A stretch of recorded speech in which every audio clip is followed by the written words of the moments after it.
هاي يا حبايبي، عاملين ايه؟ وحشتوني. معلش انا بقالي فتره ما بنزلش فيديوهات، الامتحانات بقى، واديني خلصنا امتحانات وابقى معاكم. تعالوا بقى هنعمل مع بعض قلقاس. بس المره دي انا مش هعمل معاكم قلقاس بشوربه اللحمه، انا هعملها بشوربه البط.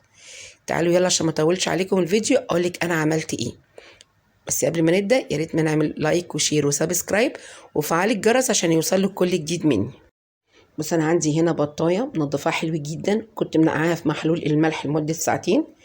تعالي بقى اقول لك التتبيله اللي احطها على البطايه، لاني هعملها بطريقه النهارده مختلفه. عملتها معاكم قبل كده بالبرتقال، وعملتها ان انا حشيتها معاكم بالفريك. تعالي اعملها بطريقه تانية خالص. انا عندي هنا طماطم بشراه وبصل، وعندي التوابل عباره عن ملح وفلفل ومرق الدجاج البودر وتتبيله فراخ ومعاها حبهان بودر. ادي بحط هنا البصل والطماطم والتوابل بتاعتي، وبقلبهم كويس جدا مع بعض.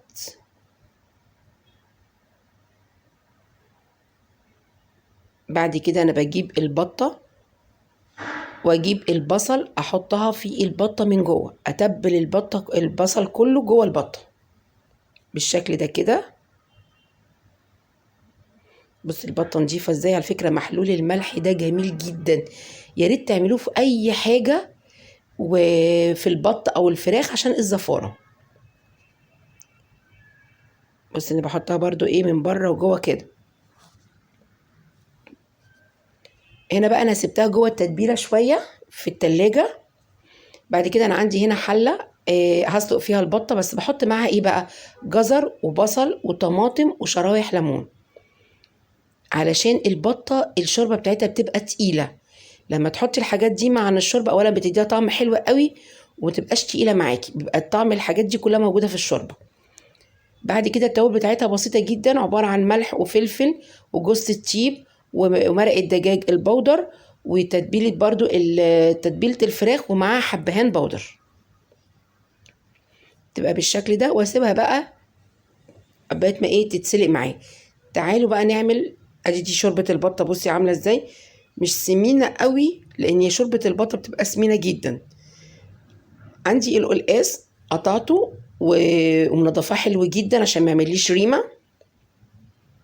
بروح مسقطاها مع شوربه البطه.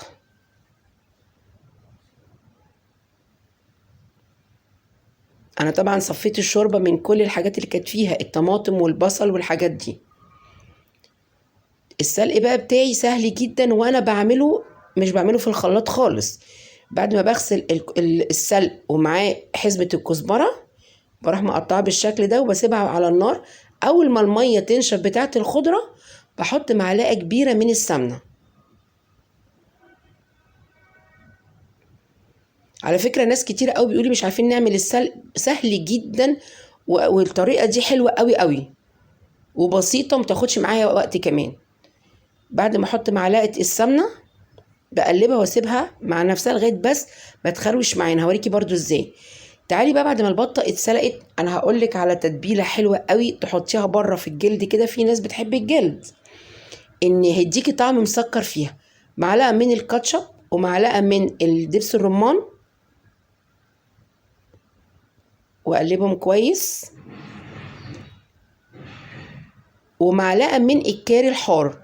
عايزه اقولك هتخلي البطايه محمريه وفي نفس الوقت هتدي لون اصفر كده معاكي، مش هتغمق معاكي خالص.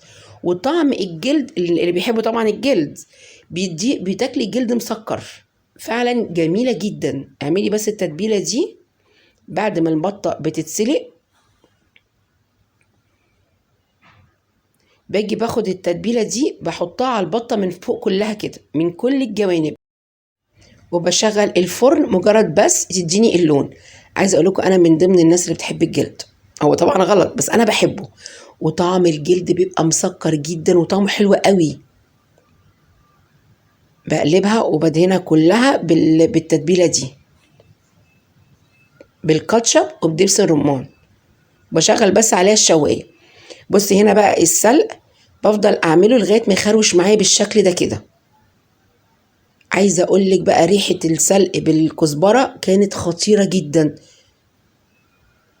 اول ما بتبصي تمسكيها كده تلاقيها اتخروشت معاكي، يبقى كده السلق استوى. وحلوه قوي، احسن من موضوع الخلاط بكتير. بروح حاطه السلق كده في القلقاس.